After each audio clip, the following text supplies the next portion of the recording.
The sound of a flat tire slicing through the tranquility of an otherwise perfect day still echoes in my mind, forever changing the direction of everything I knew. I had been on my way to a simple meeting in the city, just another mundane task in the endless cycle of work and routine. But that flat tire, that damn puncture in my tire, would lead me down a path I had never anticipated. In a moment of frustration, I pulled off the highway and found myself at the edge of a small town I didn't recognize, with nothing more than a sense of urgency and the simple desire to find a tire shop. What happened next changed everything. As I stood there, pulling out the spare, my thoughts were jumbled with the annoyance of a seemingly minor inconvenience. My wife, Emily, had been texting me all morning about the plans for the weekend, and as I fumbled with the car's jack, her text seemed a distant concern, a flicker of normalcy amidst my rising irritation. "Should be home around 2 p.m., can't wait to see you," she texted just before I left, a reminder of the life we'd built over the past 5 years. Simple. Peaceful. Uncomplicated.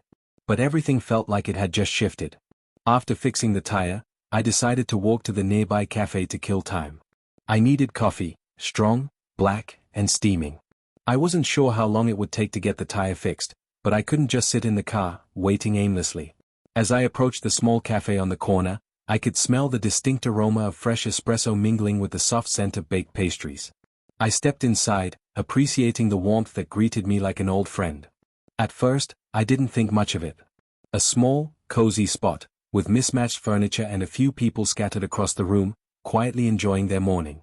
The soft hum of conversation and the clink of spoons against cups was comforting, a world away from the anxiety I had just experienced with the flat tire. And then, I saw her. I had expected Emily to be at home, finishing up with work, perhaps scrolling through her phone, or maybe planning dinner. What I hadn't expected was to see her, sitting at a small table by the window, laughing with a man I didn't know. I stopped in my tracks, the world around me suddenly fading into the background as I watched them interact.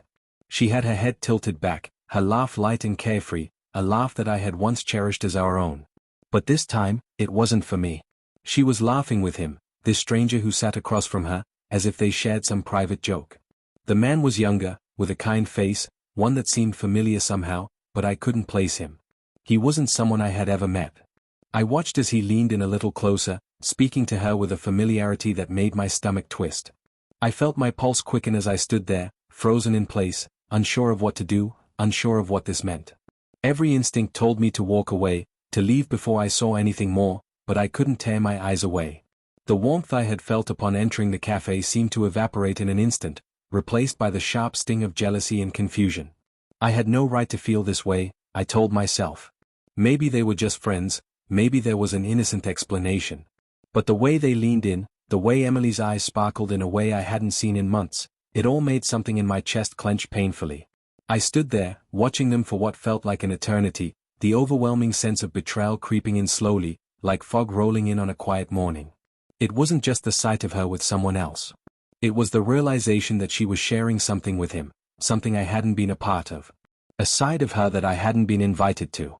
I tried to steady my breath, to push back the wave of anger and hurt that surged up within me.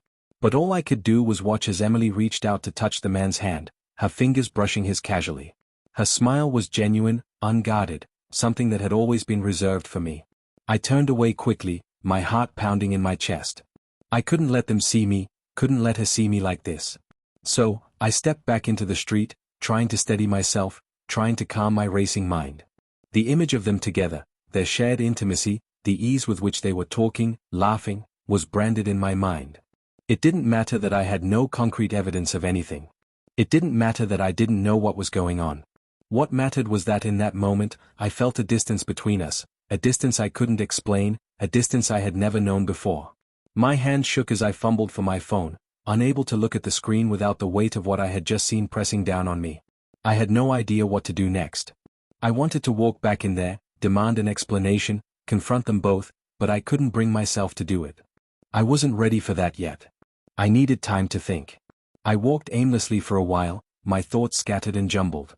The image of Emily laughing with him wouldn't leave my mind, and the more I tried to push it away, the more it haunted me.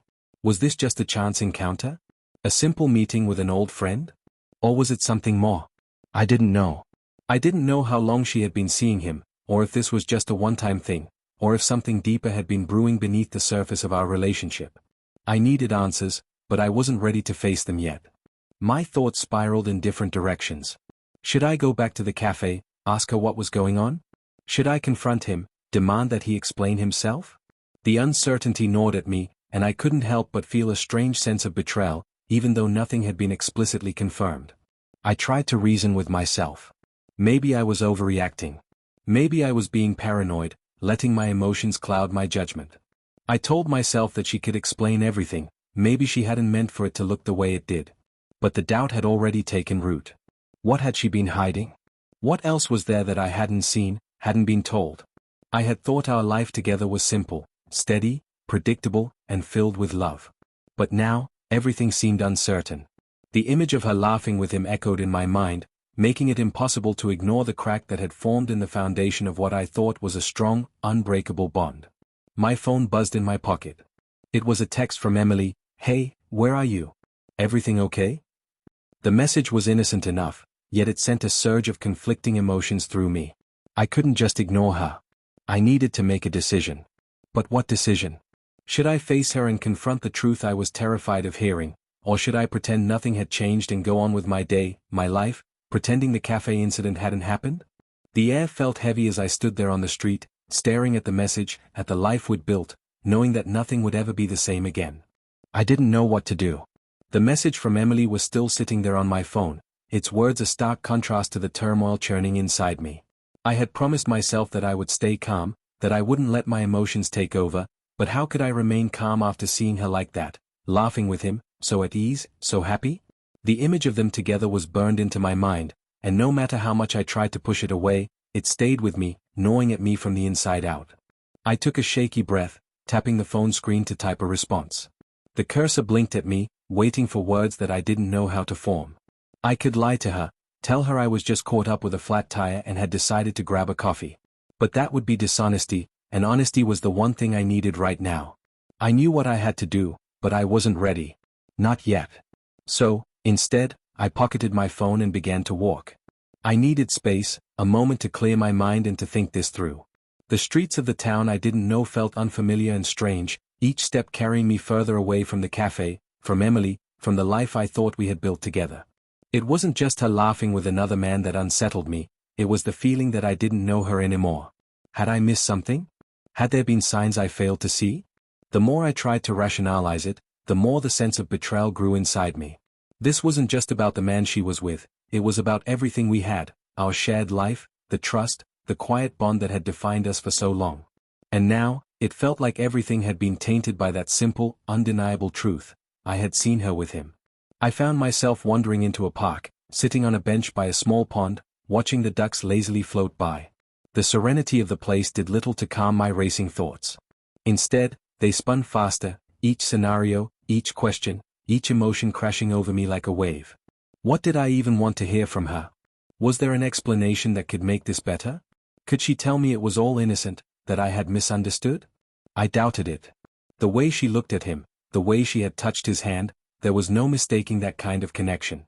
But maybe I was jumping to conclusions. Maybe I needed to give her the chance to explain. But part of me didn't want to.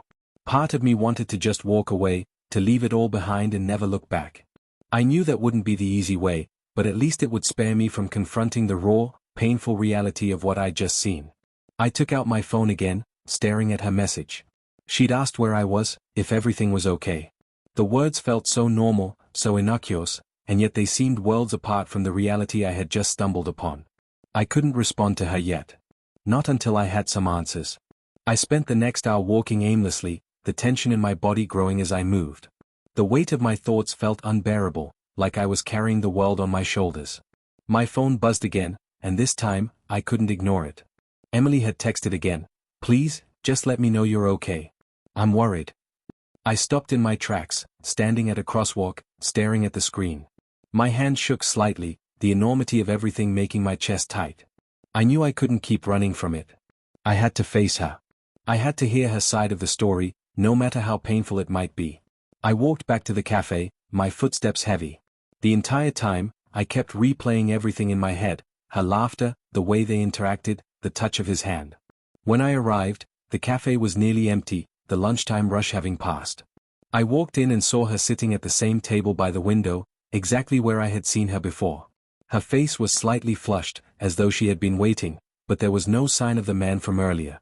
She looked up when she saw me, her face changing immediately from calm to something I couldn't quite place. I could see the guilt in her eyes, but she quickly masked it with a strange smile. "Hey," she said softly, her voice laced with concern. "I was starting to get worried. I didn't hear from you, and you didn't come home." She paused, eyes searching mine, and for a second, I almost thought I could just lie and pretend everything was normal. But I couldn't. I stood there for a moment, just staring at her, trying to calm the storm raging inside me. "I saw you," I finally said, my voice low, the words tumbling out in a rush. "With him. I saw you two laughing together. What's going on, Emily? Who is he?" Her face paled at the question, and she glanced away, her hands clasped tightly together in her lap. I can explain," she stammered, her voice catching in her throat. "Please, just listen." I didn't know if I was ready to hear what she had to say, but I knew that I had to. My heart was pounding in my chest, every part of me bracing for the worst. Was this the beginning of the end? Or was there more to the story than I was imagining? "His name is Mark," she said quietly, meeting my gaze for the first time. Someone I've been seeing. Someone I met a few months ago, and I didn't know how to tell you."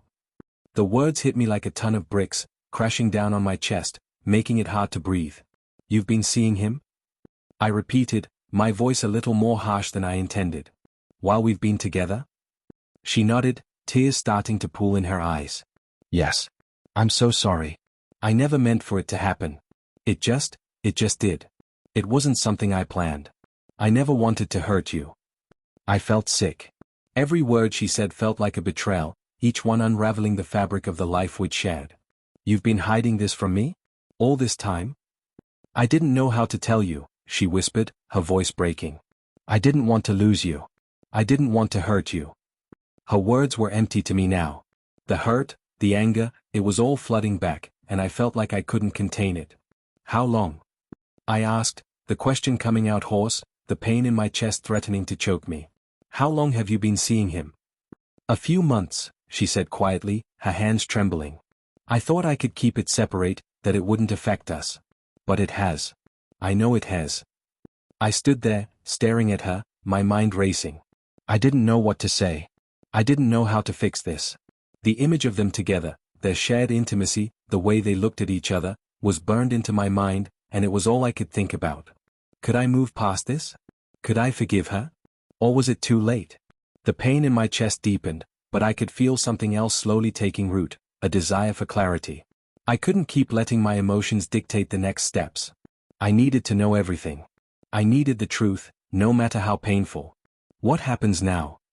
I asked, my voice quieter than before. "Where do we go from here?" She looked up at me, her eyes full of regret. "I don't know.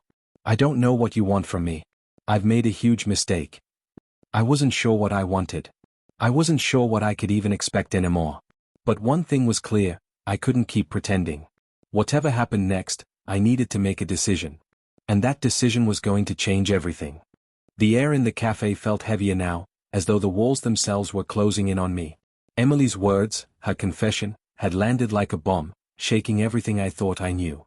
I couldn't even look at her the same way. The hurt was suffocating, and yet, beneath the hurt, there was a cold, numbing clarity. The decision wasn't going to be easy, but it was inevitable.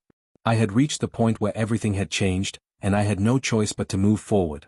I sat across from her, the weight of the silence pressing down like an anchor in the pit of my stomach. She was crying softly now, wiping at her eyes, her hands trembling in her lap. I could see the guilt and regret written across her face, but it didn't change the fact that she had betrayed me. The love we had shared felt distant, like something from a past life. I was torn between wanting to comfort her and needing to protect myself from further hurt. I took a deep breath, trying to calm the storm inside me. "I need some time," I finally said, my voice hoarse. "I can't think clearly right now." Emily nodded, her face a mixture of pain and understanding. "I know," she whispered, her voice shaking. "I'm so sorry. I never meant to hurt you." I didn't respond right away. What was there left to say? I had questions, so many questions, but more than that, I felt like I needed space. Space to think. Space to breathe. To figure out if there was any chance of salvaging what we had. Was there even a chance? Could I forgive her? Could I trust her again after everything? Or was the damage done beyond repair? After a long, painful silence, I stood up, not knowing what else to do. I'll go for a walk, I said, my voice low. I need to clear my head. Emily stood too, as if she was about to say something, but I held up my hand. I just need a little time alone, okay? She nodded, and her eyes welled up with fresh tears. I felt my own chest tighten, but I couldn't let myself fall apart in front of her. Not yet. I needed to figure out what was next. I needed to understand what this moment meant for my future. For both of our futures. I walked out of the cafe, the cold air outside doing little to numb the ache in my chest. I couldn't stop thinking about her words. A few months. That's how long she had been seeing him. I replayed everything in my head, the moments when I thought something was off, when she had seemed distracted, distant. The late nights when she'd come home tired and aloof, brushing off my questions with a quick excuse. And now, it all made sense. It was as if a veil had been lifted, and everything I had brushed aside as unimportant suddenly felt like a glaring red flag. I walked aimlessly through the streets, the city around me bustling with life, yet I felt disconnected from it all. The contrast between the chaos outside and the turmoil inside me was striking. I didn't want to make any rash decisions, but I couldn't avoid the truth. Emily had lied to me, kept a secret from me that, once revealed, shattered the trust that we had spent years building. And now, I had to figure out whether I could ever rebuild that trust. Could I even live with the knowledge of what she had done? I didn't know how long I walked, but when I finally stopped, I found myself standing at the edge of a park, looking out over a pond. The water was still, reflecting the trees and the sky in a way that felt almost surreal.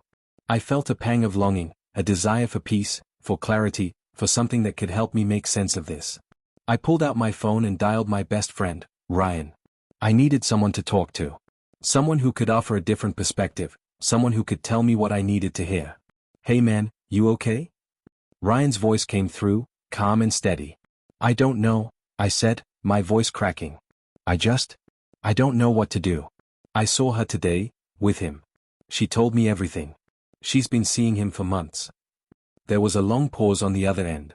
Ryan didn't rush to speak, but when he did, his voice was gentle, as though he understood the weight of my words. I'm sorry, man. I really am. That's a tough situation. I feel like my whole life's been a lie, I admitted, my voice shaking. We had this perfect thing, this perfect little life. And now, it feels like it was all just fake. I don't know what to tell you, Ryan said, his tone soft. But you have to make a decision. You can't keep living in this limbo. Either you confront it head-on or you walk away. But you can't keep pretending that nothing happened. His words hit me hard. I had been stuck in this place of denial, hoping that somehow everything would work itself out, that I could find a way to ignore the reality of what had happened. But I couldn't. Not anymore. I had to face it. I had to make a choice. Thanks, man, I said, my voice a little steadier. I think I needed to hear that. Anytime, Ryan replied. You know where to find me.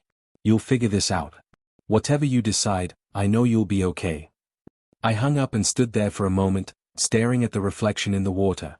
The world was quiet, and for a brief second, I allowed myself to feel the weight of everything. The hurt, the anger, the confusion. But with it came a realization. I had to decide whether I was going to allow this betrayal to define me or whether I was going to reclaim control of my own future. I couldn't keep living in this state of suspended disbelief. I couldn't continue pretending that the life I had shared with Emily was still intact. What had been broken couldn't be fixed overnight, and I needed time to process the depth of her betrayal. But more than that, I needed to know if I could move forward. I made my way back to the apartment, the decision weighing heavily on my chest. The door clicked open, and I found Emily sitting on the couch, her face streaked with tears, waiting for me to say something. I had no words left. I had no answers yet, but I knew one thing, the next step was mine to take. I'm here, I said, my voice barely a whisper. We need to talk. We need to figure out where we go from here. Her face crumbled further, and she nodded, not trusting herself to speak. But we both knew that the silence between us could no longer stretch any further. The truth had been laid bare. The love we had once shared was in pieces, and now it was up to both of us to decide whether we could rebuild, or whether it was time to walk away for good.